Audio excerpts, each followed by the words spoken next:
안녕하세요. 1학년 통합사회 시 두 번째 디딤 영상을 이어간다라고 생각하고 보시면 되겠습니다. 2-1. 자, 2-1 문제풀이 영상이라고 보면 되겠습니다. 자, 학습지 5쪽에 있는 내용이고 여기서는 문제를 풀어보면서 개념을 자기 걸로 만들겠는데 먼저 이 영상을 보기 전에 문제를 스스로 한번 풀어보고 답을 맞춘다는 개념으로 함께 이 영상을 보면 되겠습니다. 자, 개념 체크 문제 풀어보도록 할게요. 인권은 인종, 성별, 종교, 사회적 신분 등과 관계없이 인류 구성원 모두가 가지는 권리라는 점에서 자, 인류 구성원 모두가 가진다 라고 했으니까 뭐에 해당될까요?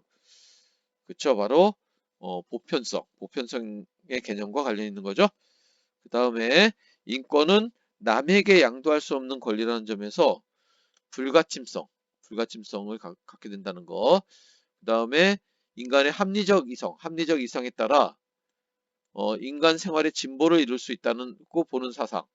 그러니까 왕을 중심으로 하는 신분제 사회를 타파하고 뭔가 좀 더 좋은 사회로 나갈 수 있어라는 생각을 사람들에게 일깨워 준 거죠. 바로 그런 의미에서 일깨워줬다는 의미에서 계몽사상 이렇게 들 수 있겠죠. 계몽사상은 시민혁명의 대표적인 어떤 토대가 된 그런 사상이다 이렇게 얘기할 수 있겠네요. 그 다음에 사회나 국가가 자유롭고 평등한 개인들의 합의나 계약으로 발생했다는 학설이고 시민의 자유와 권리를 침해하는 권력에 대한 자 여기 뭘까요? 그렇죠, 바로 사회계약설이죠. 왕이 있고 시민이 있으면은 자 기브앤테이크죠.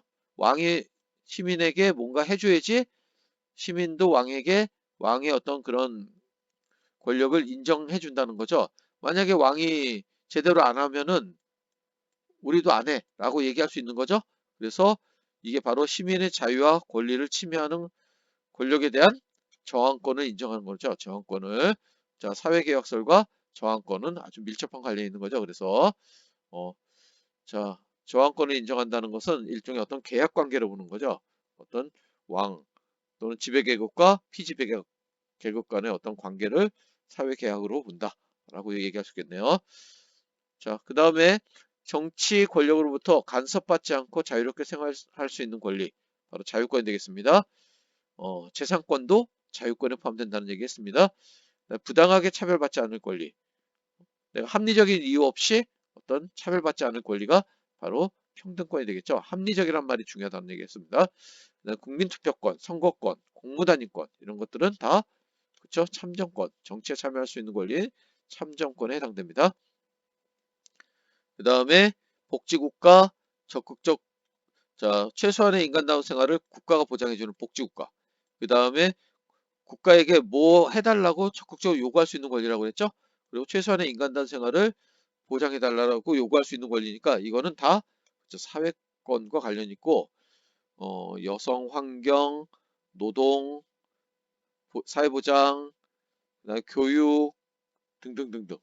자, 이런 어떤 우리가 진짜 그 현대 사회에서 중요하게 생각하는 그런 개념들은 바로 이 사회권이라고 볼 수 있겠는 거죠. 자, 그 다음에 객관식 문제 함께 풀어보겠습니다. 다음은 프랑스 인권 선언문의 일부이다. 이것에 대해 옳게 이해한 학생을 보기 위해서 걸린 것이었는데 태어나면서부터 라는 말, 자, 인권의 어떤 특징과 관련이 있을까요? 그쵸? 바로 천부성과 관련이 있는 거죠. 이게 천부성과 관련이 있고 여기 값 맞는 얘기가 되겠네요. 자유롭고 평등한 권리를 갖는다. 됐습니다. 자유권, 평등권이 나타나 있죠. 그 다음에 자유재산, 안전, 그 다음에 억압에 대한 저항은 누구도 침해할 수 없는 권리다 했습니다. 자, 이 저항권이 여기 저항권에 대해서 얘기하고 있는 거죠. 저항권은 아까 선생님이 뭐라고 얘기했죠? 그쵸? 네가 나한테 해주니까 나도 너한테 해줄 수. 네가 나 안 해주면은 나도 너한테 저항할 수 있는 권리가 있어. 라고 얘기할 수 있는 거죠. 일종의 사회계약이라고 얘기했습니다. 사회계약설과 저항권은 밀접한 관련이 있다. 라고 얘기했습니다. 그래서 여기서 정답은 2번이 되겠습니다. 자, 2번 문제. 다음은 19세기 영국에서 선언된 인민헌장 내용의 일부이다. 이에 대해 옳게 이해한 학생은 했는데 보통선거권을 인정했다라고 했는데 보통선거권이라는 것은 뭐냐면은 일정한 나이가 되면은 누구에게나 선거권을 주는 거. 이게 바로 보통선거라고 얘기할 수 있습니다. 그 다음에 인구 비례에 따른 평등한 선거구 설정. 선거가 이루어지는 단위를 선거구라고 하죠. 이런 선거구를 설정하고 비밀투표. 내가 누구한테 투표권을 행사했는지 알 수 없게 보장해야 된다는 거죠. 그다음에 의원에 대한 보수를 지급하고, 그다음에 의원 출마자의 재산 자격 제한을 폐지하고, 자 이런 것들. 자 이거는 여기서 정답이 뭘까요? 바로 그쵸. 여기서는 4번이 되겠습니다. 4번. 어, 저 일정 노동자들이 자신들의 참정권을 보장받기 위한 운동이었다. 19세기 영국에서 선언된 인민헌장이란 말이 나오죠. 여기 차티스 운동을 얘기한다고 그랬습니다. 차티스 운동은 노동자들의 어떤 참정권 확대 운동이었다. 이렇게 얘기할 수 있겠네요. 자, 그 다음에 3번. 밑줄 친 이것에 대한 설명으로 옳지 않은 것입니다. 자, 이것은 인권이라고 볼 수 있겠네요. 보편적 권리이다. 맞고, 헌법에 규정이 없어도 보장받을 수 있다. 자, 태어나면서부터 너무나 당연히 갖는 권리라는 의미죠. 그렇죠? 그래서 국가 이전의 권리라는 얘기 했었죠. 헌법이라는 건 국가를 의미하는 거니까 어, 바로 이 천부 인권과 관련된 내용이라고 볼 수 있겠네요. 다른 사람에게 양도하거나 포기할 수 있다 했는데 양도 포기 못하죠. 그렇죠? 왜? 바로 불가침성이 있기 때문에. 그래서 정답은 여기서 3번이 되겠습니다. 태어나면서부터 당연히 보장받는다. 바로 천부성. 그 다음에 자 이런 것들이 있겠죠. 자, 그 다음에 4번 문제. 다음에서 추론할 수 있는 내용으로 옳지 않은 것은 시민혁명 이후에도 정치 참여의 자유는 재산을 가진 소수의 남성에게 국한되었다. 그에 따라 이러한 차별적인 사회 제도를 바꾸려는 노력이 자 이렇게 일어났죠.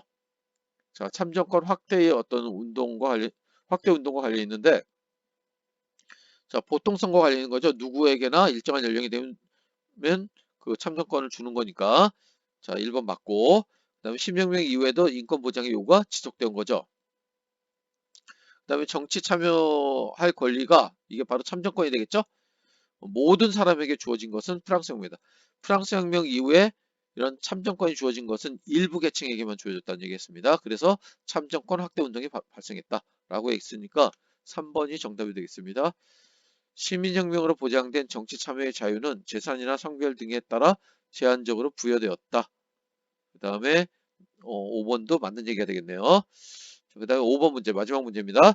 다음 글을 통해 파악할 수 있는 인권의 특징으로 옳은 것은 했는데 여기서는 정답은 2번이 되겠죠. 2번 태어나면서부터 보장받는 것이다. 다시 말하면 천부 인권의 성격을 갖고 있다. 천부성을 갖고 있다라고 했는데 뭘 보면 알 수 있을까요? 이 내용 중에서 자 누구나 인간다운 삶을 누릴 수 있어야 된다.